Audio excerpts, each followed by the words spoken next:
Hello dear students, welcome to online study. So in previous video we have read lesson number 3 is from the storyteller, which is written by R.K. Lakshman.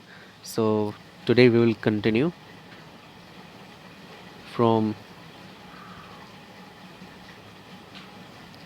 yes. The place I come from is famous for timber. Isfran would begin. There is a richly wooded forest all around. The logs are hauled onto the lorries by elephants. They are huge, well fed beasts. When they turn wild, even the most experienced Mahawat is not able to control them. After this prologue, Iswaran would launch into an elaborate inaugurate involving an elephant. This timber means wood that has been processed for commercial purposes. And this hauled means transported. Prologue means an introductory speech. Elaborate means detailed. Mahendra recollects another story told by Iswaran. Iswaran said that his native village was surrounded by a huge forest which was full of trees. The huge logs of timber were sold for commercial purposes. They were transported onto the vehicles by elephants. They were huge elephants, and if they became mad, they would get out of control, and the Mahat would not be able to tame them. This introductory session was followed by a detailed story involving an elephant.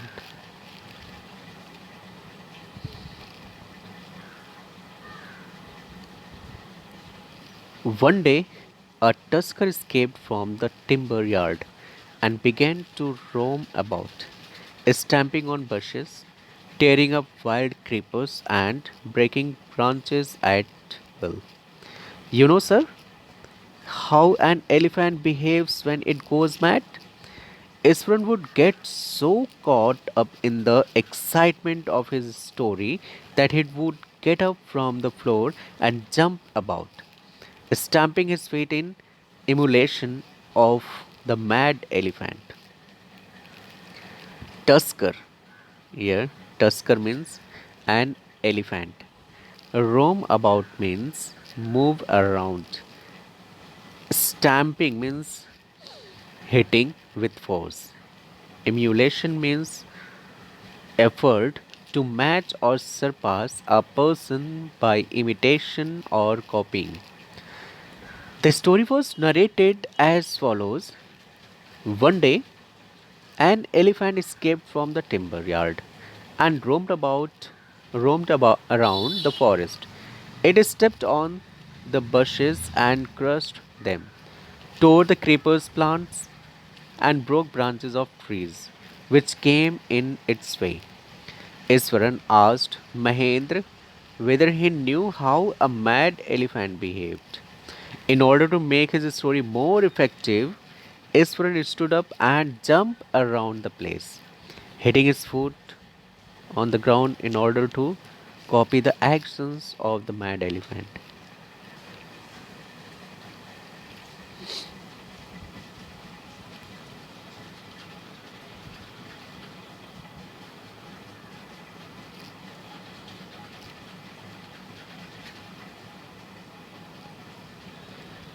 The elephant raced. The elephant raced the outskirts of our town, breaking the fences down like matchsticks. He would continue. It came into the main road and smashed all the stalls selling fruits, mud pots, and cloths. People ran helter skelter in panic. The elephant now entered a school ground where children were playing, breaking through the brick wall. All the boys ran into the classrooms and shut the doors tight. The beast grunted and wandered about, pulling out the football goal post, tearing down the volleyball net, kicking and flattering the drum kept for water, and uprooting the shrubs. Meanwhile, all the teachers had climbed up to the terrace of the school building. From there, they helplessly watched the depredation of the elephant. There was not a soul below on the ground. The streets were empty as if the inhabitants of the entire town and suddenly disappeared. See, here outskirts means outer area. Helter skelter means here and there. Panic means sudden fear causing unthinkable behavior. And grunted. Grunted means made a loud sound. Then depredation. Depredation means attacks which are made to destroy something. As the elephant reached the outer boundary of their town, it broke the fences. The fences seemed as if they were like matchsticks for the huge elephant. The elephant reached the main road and broke all the stalls selling different things like fruits, mud pots, and clothes. The people were taken unaware and so they ran here and there. They then it broke the wall of a school and entered the ground where the students were playing. All the students ran back into their classrooms and closed the doors. The elephants made loud noises and roamed around in the school ground. It broke the goalpost in the football ground, tore the net that had been put up in the volleyball court, stepped on the water drum and broke it, and tore many plants as well. The teachers had climbed onto the roof of the school building and watched helplessly as the elephant destroyed the school property. There was not even a single person to be seen around. All the streets of the town were empty as all the people was scared of the mad elephant.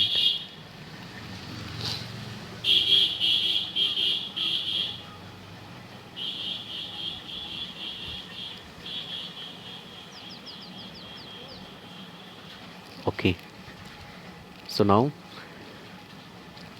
I was studying in the junior class at that time and was watching the whole drama from the rooftop. I don't know that I don't know what came over me suddenly. I grabbed a cane from the hands of one of the teachers and ran down the stairs into the open. The elephant grunted and menacingly swung a branch of a tree which it held in its trunk. It stamped its feet, kicking up a lot of mud and dust. It looked frightening, but I moved slowly towards it, stick in hand. People were watching the scene, hypno- hypo- hypnotized from nearly house steps. The elephant looked at me red eyed, ready to rush towards me. It lifted its trunk and trumpeted loudly. At that moment, I moved forward and mustering all my force, wagged. So, here, hypnotized means to influence, control, or direct completely as by personal charm, words, or domination. And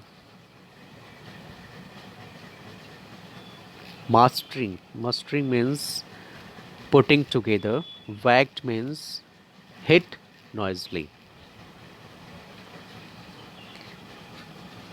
Its third toenail on the quick, the beast looked stunned for a moment, then it shivered from head to foot and collapsed. At the time of the incident, Iswaran was studying in one of the junior classes in the school. He was watching the elephant from the rooftop. Suddenly, he took the stick from one of the teachers and ran downstairs toward the school ground. The elephant made a loud noise when he saw a small boy approaching it. It lifted a branch of a tree in its trunk, hit its foot on the ground, which threw a lot of mud and dust in the air. The elephant was threatening Isran, but the boy was not afraid of it. With a stick in his hand, he moved towards the elephant slowly. Many people had climbed onto the rooftops of their houses and were watching the incident. They were standing still and were awestruck, waiting to see what happened next. Isran saw that the elephant had red colored eyes, which were full of anger. It again lifted its trunk and made a loud trumpet sound as it was about to attack Iswaran. Just then, Iswaran gathered all his force and hit the elephant's third toenail quickly. The elephant was stunned at what had happened. Then it reacted by shivering all over, fainted, and fell on the ground unconscious.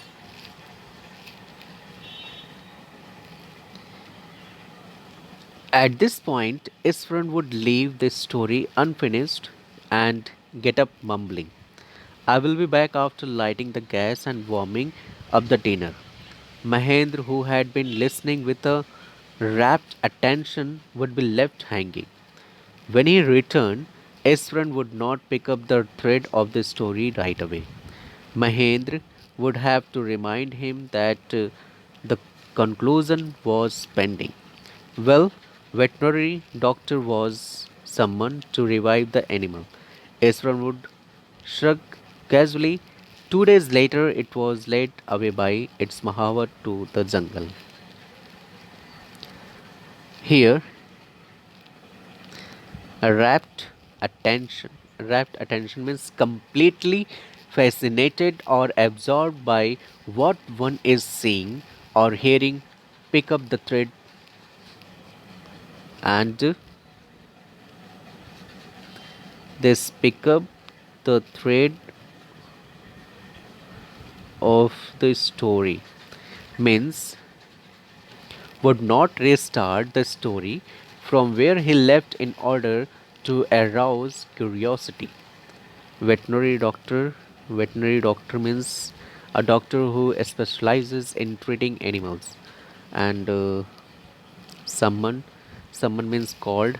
And this shrug.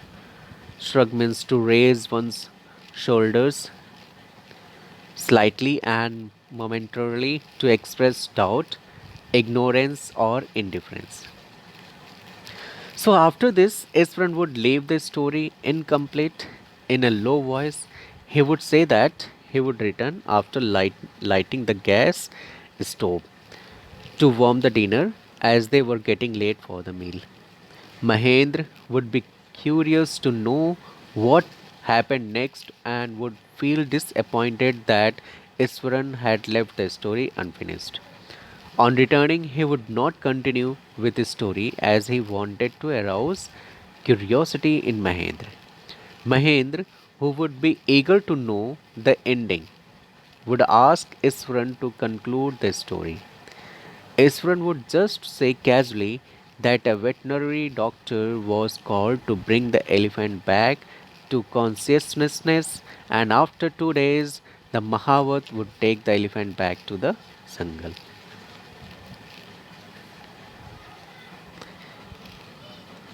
Well, how did you manage to Do it, Iswaran. How did you bring down the beast? So Mahendra was curious to know that how did the young Iswaran manage to overpower the huge elephant. It has something to do with the Japanese art, I think, sir, karate or jujutsu. It is called. I had read about it somewhere. It temporarily paralyzes the nervous system. You see, it has something to do with a Japanese art. So Iswaran said that he performed a Japanese martial art. He said it was either karate or jujitsu. He had read about it somewhere that the martial art rendered a person unconscious by disrupting the nervous system.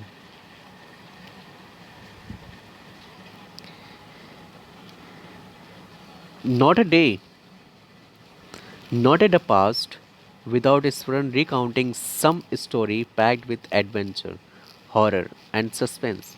Whether the story was credible or not, Mahendra, Mahendra enjoyed listening to it because of the inimitable inimitable way in which it was told. Iswaran seemed to more than make up for the absence of a TV in Mahendra's living quarters. That credible. Here, credible means able to be believed or convincing. Inimitable means unique. So every day, Iswaran would narrate one or the other story full of adventure, horror, and thrill. Sometimes Mahendra felt that the story was a fiction, but still he enjoyed listening to it because of the unique way in which it was narrated by Iswaran. As there was no television set at the place where they lived, these stories were a source of entertainment for Mahendra. So, my dear students, still here I have explained. In next video, I will try to complete this chapter. So, thank you so much.